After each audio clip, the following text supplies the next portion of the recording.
E aí, turma, tudo bem? Como é que passaram de ontem para hoje? Bom, para variar um pouquinho, né, até para vocês me falarem aí o que vocês estão achando, hoje eu não vou aparecer, só a minha voz, porque eu tenho muito texto para mostrar para vocês, tá? E como eu sou uma professora à moda antiga, eu precisei escrever mesmo com a mão na massa para dar conta de produzir textos para vocês. À medida que eu for me familiarizando com essas tecnologias, com essas ferramentas, a gente vai incrementando mais a nossa aula. Eu devo dizer que eu tô adorando tudo isso, tá? Então, olha só, hoje é a nossa aula de redação. Essa é uma aula assíncrona. Estou gravando para vocês, ela vai ficar disponível para vocês amanhã. E vocês vão fazer essa atividade durante a minha aula, tá bom? Ó, nós vamos fazer uma redação com esse tema, o protagonismo juvenil no Brasil contemporâneo. Só que como a gente está numa aula remota, o que eu vou fazer? Claro que eu vou postar tudo para vocês, tá? Eu vou mostrar para vocês, até porque a gente tá um pouquinho aí enferrujado, né? A gente ficou um tempinho sem nos vermos e a gente já havia começado a falar sobre a proposta de redação, sobre como fazer uma redação. Então, eu vou retomar tudo com muita tranquilidade para vocês, tá? Então, tá aqui, ó. Eu tenho um tipo de prova, um tipo de texto muito comum no Enem, beleza? Eu tenho aí textos motivadores. Cadê aqui o mouse? Ó, texto motivador 1, texto motivador 2 e texto motivador 3. O que eu fiz? Vou mostrar aqui para vocês, ó. Quando eu falo que eu sou uma professora à moda antiga, é porque eu sou mesmo, tá? Sentei e fiz. Então, coloquei aqui para vocês, ó, como planejar uma redação. Como a gente está precisando encurtar o tempo, eu já meio que coloquei as respostas aqui, mas não vai ser tão simples assim. Então, primeiro passo, ler os textos motivadores e retirar deles informações importantes. Percebam que eu coloquei o retirar deles, ou retirar entre aspas, porque não é um Ctrl+C ou um Ctrl+V. Os textos motivadores, eles são essenciais para a gente interpretar, a gente começar a ter uma noção do que a gente vai falar. Então, por isso que eu coloquei aí o retirar entre aspas. Então, eu li o primeiro texto, vocês também vão ler, por favor, tá? E aí, o que fala no primeiro texto? O primeiro texto, veja que eu coloquei uma interpretação. Ele fala o seguinte, que há pouco espaço para o jovem se expressar. Aí eu coloquei aqui até entre aspas, porque foi exatamente a parte que eu retirei, mas eu não vou usar na minha redação. A escuta aberta não é praticada. Faltou aqui eu fechar aspas aqui, eu vou fechar aspas aqui, ó. Não é praticada. Ai, Renata, não entendi nada que você falou. Eu sei que você não entendeu, por isso que você tem que ler o texto. Aqui eu coloquei uma interpretação minha, que é um planejamento meu do meu texto. Não é uma coisa que eu vou passar para um outro, não é para um leitor. Isso aqui é um planejamento pessoal da redação, tá? Não é uma coisa que eu vou submeter a alguém, que alguém vai ler, não. Isso aqui é uma coisa minha, que cada um de vocês deve fazer o de vocês, então é uma coisa para eu me interpretar, para eu me ajudar, tá? Para eu me ajudar, coisa esquisita. Acho que não é isso que fala, não, gente. Depois eu vou rever, que eu tô meio já cansada. Mas é uma coisa para me ajudar, acho que é melhor, né? Para eu não, desculpa. Mas enfim, então tá lá. A escuta aberta não é praticada, eu já sei o que isso significa, porque eu interpretei.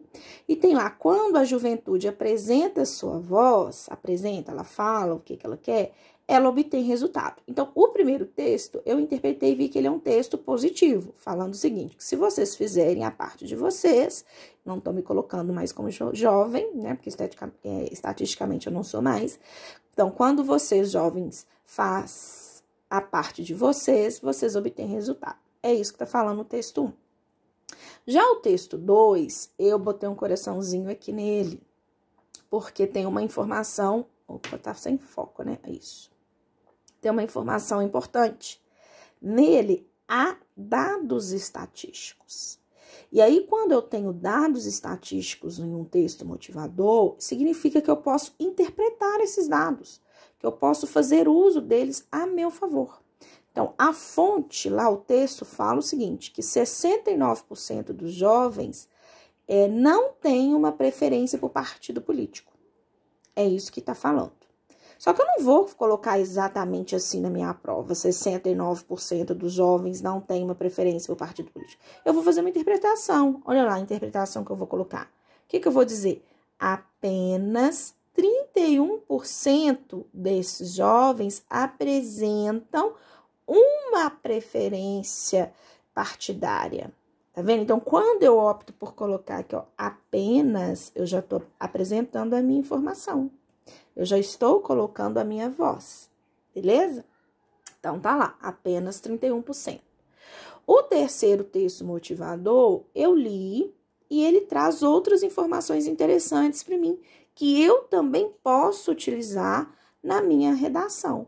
Perceba que de um tema que eu aparentemente não sabia de nada, eu passo a partir do texto motivador até entender o que ele está falando sobre a temática do texto. Então, olha lá, o que o texto 3 vai falar? Ele fala que houve protestos com a participação juvenil em 2013. O que eu interpretei? Que o último protesto juvenil ocorreu há 7 anos. Essa interpretação foi minha. Então, o último participação juvenil foi em 2013. Renato, o que aconteceu em 2013 que eu não lembro? Há 7 anos, eu estava, sei lá, com 7 anos de idade. Então, meu amor, você vai ter que ler, se informar. Lembra que eu falei com vocês que a primeira série serve para a gente dar um choque na realidade, para a gente parar de narrar histórias e começar a contar com a realidade? Então, eu tenho que lembrar e ler, me informar o que aconteceu há 7 anos, beleza? Bom, e o texto motivador também fala que antes dos 7 anos, teve melhor dizendo, diretas já. E o texto motivador traz quando elas aconteceram. 1983, entre 1983 e 1984. Olha, que interessante. O texto me deu essa informação. E aí, ó, coloquei um aqui. Não sei o que são, foram as diretas. Vou botar um link para vocês, tá? Desta vez, mas eu não sei se eu vou botar, não. Sempre não, tá? Isso faz parte da formação de vocês. Vocês têm que correr atrás. Mas aí eu já interpretei. Olha, há 36 anos que ocorreu uma efetiva participação dos jovens. Tá vendo? Então, eu começo a entender, ó, apenas 31% tem uma filiação partidária, ou seja, quando fala em filiação, não é porque ele tem que participar de um partido X ou Y, é que ele pelo menos entende, ele conhece a importância disso. Então, esse é o primeiro ponto. A outra, há 36 anos, e a mais recente foi há 7 anos. Eu coloquei aqui, gente, porque para mim, Renata, quando eu li os 3 textos motivadores, eu vi essa palavra aqui, ó, pérfidos. E aí, claro que eu sabia o significado, mas havia tempos que eu não a utilizava. Então, eu botei aqui, desleais, falsos. Então, façam isso aí, porque eu posso usá-la na minha redação ou no meu vocabulário, né? Então, o que significa pérfidos? Pérfidos, desleais, falsos. Então, o que eu vou fazer? Começar a usar isso aqui. Então, fiz esse primeiro passo, que é interpretar os textos motivadores, já começo a estruturar uma redação, uma ideia na minha cabeça. Eu vou para... Olha lá meus pés aparecendo. Ai, muito amadora a minha filmagem. Vou mostrar de novo, meu Deus. Bom, aí eu passo para o segundo passo, que é o protagonismo juvenil no Brasil contemporâneo. Este aqui, então, é o quê? É o tema. O que eu vou fazer, pessoal? Eu sempre peço para vocês, sempre falo, talvez para vocês eu não fale tanto, primeiro ano eu não falei tanto ainda, mas eu sempre falo isso com os meus alunos, principalmente da terceira série, que o segundo passo é eu ir ao dicionário, turma. Vocês não têm esse hábito, né? Então, o que que eu faço? Eu vou ao dicionário e procuro, sim, sinônimos para cada uma das palavrinhas importantes do tema. Então, tá lá, protagonismo, pesquisei. O que que significa? Olha, pessoa que se destaca, que exerce um papel importante. Juvenil, também busquei. Brasil, também busquei, né? Nossa, Renata, sério que tem sinônimos para Brasil, nacional, terras brasileiras, terra brasílica, país tupiniquim? Sim, senhor. Bom, aí procurei também para contemporâneo. Olha lá, contemporâneo, normal, atual, odierno, novo, recente, beleza? Por que que eu tô buscando isso? Porque ao longo da minha redação, ao longo da minha produção de textos, eu vou precisar disso. Beleza? Combinado? Posso continuar? Então, fiz o quê? O primeiro passo, interpretei as frases, as partes importantes. Desculpa, interpretei os textos motivadores. Segundo, busquei no dicionário o significado dessas palavras. Tá aqui. Terceiro passo, elaborar a tese. Tchan, tchan, tchan, tchan. Aí, o que que vocês têm que fazer? Primeiro, para eu elaborar a tese, eu tenho que pensar em perguntas. Primeira pergunta básica, né? Por que o protagonismo juvenil é importante? Uma segunda pergunta, podia fazer várias perguntas aqui, tá, gente? Uma segunda pergunta é: qual a causa da ausência desse protagonismo? Lógico, qual que é a consequência dela? E assim sucessivamente.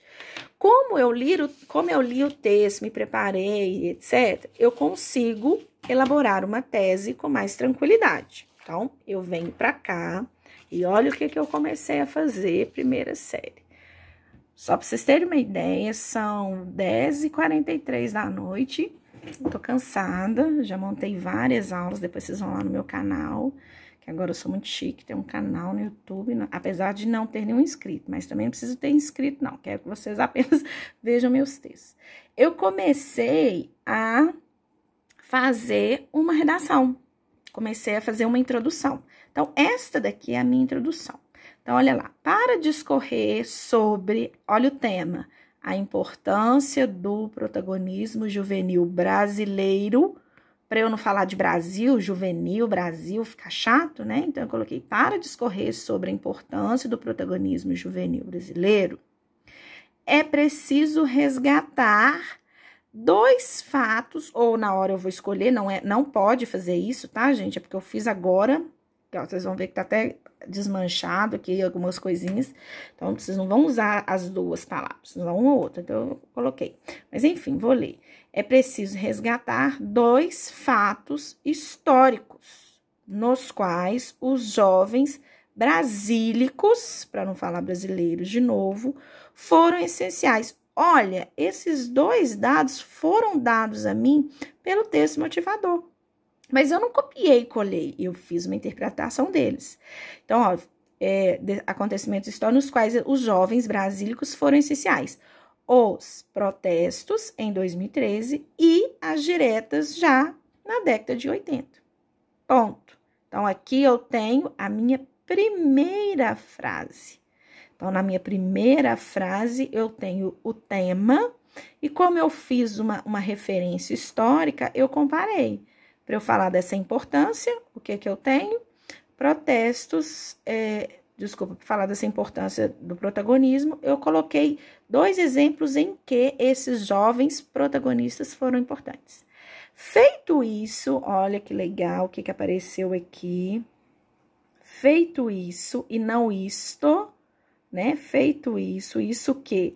Feito essa interpretação ou feito esse resgate, melhor dizendo, né? Por que minha caneta não tá escrevendo? Tá. Então, feito isso, ressalta-se, olha a voz neutra aparecendo aqui, né? Ressalta-se que não se pode deixar os púberes, tchan, tchan, tchan, tchan, tchan, tchan, tchan, tchan, os púberes de fora da participação política. Renata do céu, onde você arrumou essa palavra? Aqui, galera, ó. Deixei destacada para vocês verem. Na hora que eu fui buscar o sinônimo de juvenil, eu achei a palavra púberes, sinônimo de moço, de adolescente, novo. Então, ó, eu destaquei ela porque de todos, essa aqui era a que eu menos conhecia. E eu falei, eu vou usar essa palavra sim, né? Ela pertence à língua, pertence a nós, e eu vou usá-la. Então, ó, tchan, tchan, tchan, tchan. Então, ó, púberes. Ai, Renata, mas no dia de prova, como é que eu vou fazer? Gente, eu não tô falando de dia de prova, né? Eu estou falando de exercício. Então, eu vou treinando, chegando na hora da prova, e uma palavrinha ou outra dessas aqui ficam comigo. Então, ressalta-se que não se pode deixar os púberes de fora da participação política e cidadã do país. Olha a minha tese aparecendo aí. Qual que é a minha tese? Eu estou reiterando a importância do protagonismo juvenil, né? Assim, medidas cabem. Olha aí o modelinho Enem que a gente começou a falar antes das aulas terminarem, não, né? Pausarem para a gente vir para essa atividade remota. Assim, medidas cabem a fim de trazer à cena nacional, de novo, para não falar Brasil, o papel de destaque que os jovens merecem. Ora, gente, vê se não foi fácil, né? A minha letra tá grande, tá? Mas esse número de linhas, eu refazendo e botando num papel, no Enem direitinho, numa linha do coisa, vai tá legal. É porque eu fiz a lápis, né? Como vocês podem ver, fiz uma hora dessa, tô cansada. Mas vocês refazendo, dá pra vocês fazerem. Então, ó, eu vou encerrar o vídeo, né? Porque já tá com um tempinho de aula. Mas, o que vocês agora vão fazer? Vocês vão continuar essa redação para mim. Vocês vão fazer mais 2 parágrafos de desenvolvimento. E aí, vamos lembrar? Desenvolvimento 1, desenvolvimento 2. Olha o 2 da Renata. Desenvolvimento 2. E a proposta, mais um outro, né? Que é a proposta de intervenção. Então, é isso que vocês vão fazer para mim. Eu tô quase só deixando o passo a passo da aula de amanhã, sem ficar mandando muito link para vocês, porque vocês já vão direto no vídeo, assistem ao vídeo. Ah, esse aqui é importante, né? Esse aqui é importante, que é o texto motivador, pode deixar que eu vou colocar para vocês, né? E aí vocês vão continuar. Renata, eu não me senti à vontade de continuar o seu texto, porque não era a minha tese, não é do jeito que eu penso. Posso fazer outro totalmente diferente? Pode, beleza? Pode sim. Ah, professora, eu continuei aqui do meu jeito, dentro das minhas limitações. Pode também? Claro que pode. Tá bom? Não tem problema nenhum. E aí, vocês continuam. Bom, onde vocês vão postar para mim esse texto? Como a nossa próxima aula agora é só na próxima semana, e aí eu vou entregar as provas, né? Vou mostrar para vocês as provas, as notas, já vão ter recebido e tudo. Eu quero que vocês mandem para mim pelo Google, sala de aula. Mas, olha, deixa eu pensar um pouquinho até amanhã, e eu vou ficar no chat, né? Se vocês tiverem dúvida, eu vou esclarecer para vocês. Deixa eu pensar um pouquinho aqui, como essa plataforma mudou, como que a gente vai fazer. Onde vocês vão postar. Eu acho que é no Google, mas até lá eu penso direitinho. Eu posso montar aqui nessa plataforma do Office, ou no Google Sala de Aula. O importante para mim agora, pessoal, é vocês entenderem esse passo a passo que eu fiz para vocês, tá? Que é o que eu faço, eu, Renata, faço. Leio, interpreto, busco as informações mais importantes. Depois de feito isso, buscado palavrinhas desconhecidas, interpretado os dados estatísticos e tal, vejo aqui o que eu posso absorver de informação, interpreto os dados, venho aqui para fazer a análise das palavras, que eu até enumerei, ó. Campo 1, 2, 3 e 4. Então, ou seja, da frase toda temal, eu tenho 4 palavras essenciais, que são aqui. Fui ao dicionário de sinônimo e ao dicionário de significado, busquei aqui as palavras, destaquei uma ou outra que eu gostei, que me chamou a atenção. Venho para cá, penso na tese. Quando eu consigo elaborar a tese, ou pensei nela, já venho para cá. Tá certo? Então, é isso. Vou terminar o nosso vídeo de hoje, a nossa aula. Ela vai estar disponível para vocês amanhã, junto com a trilha. Mas é isso. Na aula de amanhã, gostaria que vocês lessem o texto e começassem a escrever, tá? Um beijo, fiquem com Deus. Espero que vocês tenham gostado. Se vocês acharem que essa cor de papel não tá bom, essa dinâmica de aula tá cansativa, o vídeo foi grande, tudo eu quero o retorno de vocês, tá, pessoal? Porque, como vocês sabem, tudo é muito novo para todos nós. E a intenção é fazer com que tudo fique sempre bom, né? Acertar cada vez mais. E aí vocês me falam, tá bom? Um beijo, posso passar isso pro caderno de vocês e tudo mais. Um beijão, até a próxima aula.